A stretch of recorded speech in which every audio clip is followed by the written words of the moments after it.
What's up, YouTubers? This is your boy, Big Network Fan 12, coming to you with another video game review. And in this review, I'm going to talk about Conflict That's a Storm, which was released on the Xbox, GameCube, PlayStation 2, and PC by Games, Gotham Games, and Pivotal Games. And this game is pretty much loosely based off of the 1990 Iraq War, you know what I'm saying? And in this game, you pretty much can play as either the British Armed Forces 22 SAS or the United States Army Delta Force, you know what I'm saying? And each squad has 4 members in it, you know what I'm saying? Where each member have pretty much their own weapons. Like one would have like a sniper rifle, another one would have like a assault rifle with a grenade launcher, another one would have an SMG, and the other one would have an LMG and stuff like that. Now, if you're pretty much new to the game, I would suggest that you would go to the training mode. You know what I'm saying? Which are divided into 3 sections. You know what I'm saying? It help you get used to the controls and gameplay and stuff like that. You pretty much learn to like call out airstrikes, you shoot down targets, get used to the weapons, do strafing, stuff like that. You know what I'm saying? There are pretty much weapon classes too in the game, pretty much like the Halo series or the Call of Duty franchise, stuff like that, where the weapon classes are the assault rifles, sniper rifles, SMGs, LMGs, battle combat shotguns, surface to air missiles, explosives and pistols, stuff like that. Now, there are 15 missions overall, you know what I'm saying, and each mission varies from like stages to stage, and all of them have pretty much 4 objectives in them. You know what I'm saying? With them ending with like with an extraction stuff like that. You know what I'm saying? Now, one thing about the game, whether you're starting a new game or loading a game you previously saved, you can pick easy, medium, or hard difficulty, you know what I'm saying? Then you pick either the SAS or the Delta Force, you know what I'm saying? Now, before you start each mission, you're given a mission brief detailing what you have to do, you know what I'm saying?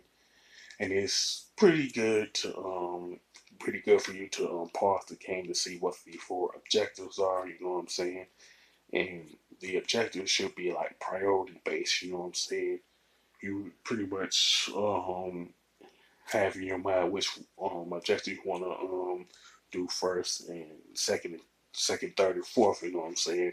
One good example would be like the first mission where you complete objective, the second objective first, followed by the third, fourth, first, and then fourth objective. You know what I'm saying?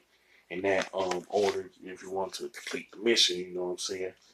And the other 14 missions are pretty similar in that fashion, where you have to choose between which one has to be done first based on which objective is the closest to you. Now, there is a multiplayer mode in Conflict That's a Storm, but it's basically a co-op version of the single player campaign, you know what I'm saying? The number of missions and objectives stay the same, you know what I'm saying? The characters stay the same and all of that. Now, one thing about it is that the PlayStation 2 version has a 2-player co-op, while the Xbox and GameCube version have a 4-player co-op. I think the PC version has the 4-player co-op. I'm not 100% sure on that. If anybody played the PC version of Conflicts Desert Storm, you can let me know if the multiplayer is 2-player co-op or 4-player co-op. You know what I'm saying?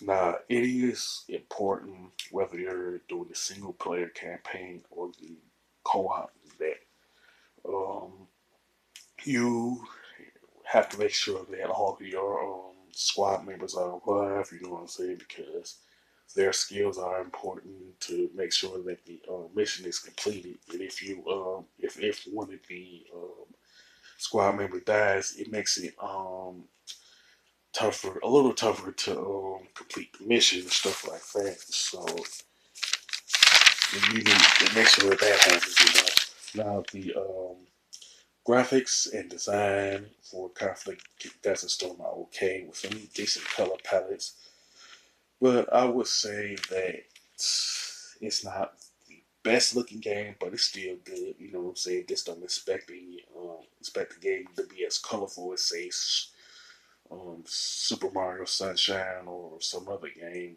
like like Kirby or something. Now the controls and gameplay are pretty decent. You know what I'm saying? Even though the aiming is not always accurate and the movement is kind of stiff if you're in the prone position. You know what I'm saying? Now the soundtrack is pretty good. You know what I'm saying? In fact, I can honestly say that it is the best aspect of Conflict Desert Storm. You know what I'm saying? And the one thing I do like about Conflict Desert Storm is that you can switch between the um the four squad members. You know what I'm saying? Have one who will take point and tell them where they need to go and stuff like that. That's one thing about it that I like that should have been implemented in other like military games. That's in a third person view. You know. Now, Conflicts Desert Storm is a pretty good game, pretty decent game, and I would recommend it to anybody who is a fan of military shooting games, stuff like that. And it's one of those games where either you're gonna like it, hate it, or think it's okay. You know what I'm saying? Now, as far as the score is concerned, I definitely give it a 7 out of 10. It's decent, but everything about it isn't great. You know what I'm saying? Now, with that being said, you can sound off in the comment section about Conflict Desert Storm, whether you like the soundtrack or the multiplayer mode or the type of guns that you use throughout the course of the game and stuff like that. With that being said, if you like this video, don't hesitate to click the thumbs up button. Don't forget to subscribe and hit that bell notification button. This is your boy Big Metroid Fan 12 signing off.